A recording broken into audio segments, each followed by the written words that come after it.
અરવલ્લી જિલ્લાની રમણીય ગિરિમાળાઓ વચ્ચે સ્થિત યાત્રાધામ શામળાજીમાં 2 દિવસીય શામળાજી મહોત્સવનો રંગેચંગે શુભારંભ થયો છે।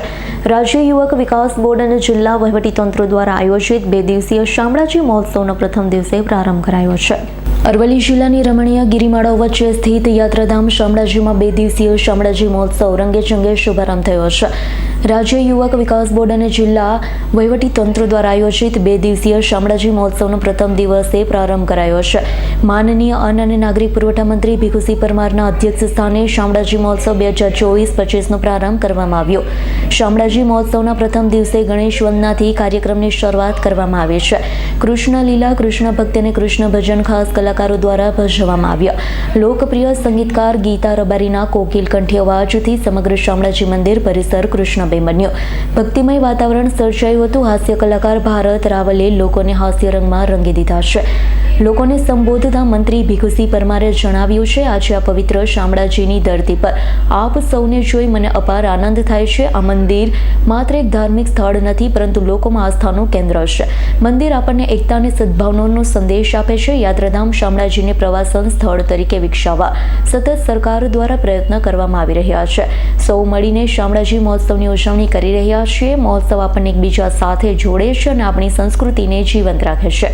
આ મહોત્સવમાં જિલ્લા કલેક્ટર પ્રસ્તિત પરીખ અને જિલ્લા ન્યાયાધીશ આશા અંજારિયા, સાંસદ શોભનાબેન બારૈયા, સાંસદ રમીલાબેન બારા, ભિલોડા ધારાસભ્ય પીસી બ્રંડા, બાયડ ધારાસભ્ય ધવલસિંહ ઝાડા, મોડાસા નગરપાલિકાના પ્રમુખ નીરજ શેઠ, જિલ્લા વિકાસ અધિકારી દીપેશ કેડિયા, નિવાસી અધિક કલેક્ટર રાજેશ ગુજારા સહિતના પદાધિકારીઓ ઉપસ્થિત રહ્યા। ઉપરાંત શામળાજી મંદિરના પ્રતિનિધિ રણવીરસિંહ ડાભી પણ ઉપસ્થિત રહ્યા। બીજા દિવસે પણ શામળાજી મહોત્સવ ભવ્ય રીતે ગુજરાતના ખ્યાતનામ કલાકાર ઓસમાણ મેર સહિતના કલાકારો દ્વારા ઉજવાશે। સમગ્ર અરવલ્લી જિલ્લા, ઉત્તર ગુજરાતના દર્શકો આ મહોત્સવમાં મોટી સંખ્યામાં ઉમટી પડ્યા છે।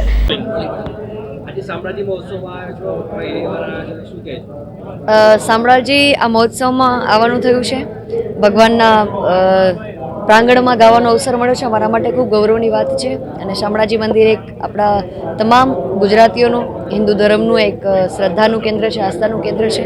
એટલે અહીંયા બહુ મોટી સંખ્યામાં ભક્તો બિરાજમાન છે ને એમની સામે મને મારા ગીતો ગાવાનો, કીર્તન કરવાનો મોકો મળ્યો છે, તો ખૂબ મારા માટે આનંદની વાત છે।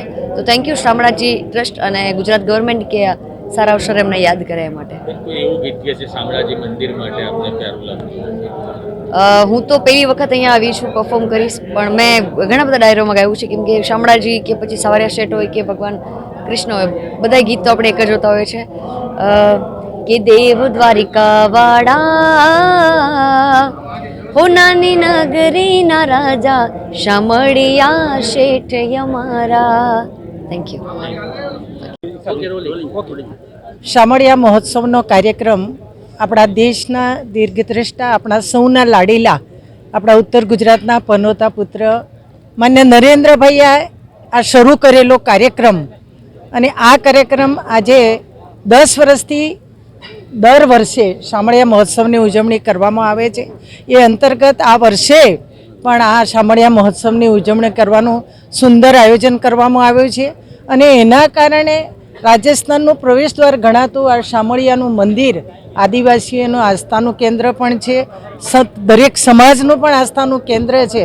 અને ત્યારે તમારા માધ્યમથી આ શામળિયા ભગવાનના આ જે આજનો કાર્યક્રમ છે ખુલ્લો મૂકવામાં આવ્યો, એ જન જન સુધી પહોંચે અને શામળિયા ભગવાનની કૃપા હંમેશા આપણા ઉપર રહે, આ વાત તમારા માધ્યમથી જન જન સુધી પહોંચાડવા માગું છું।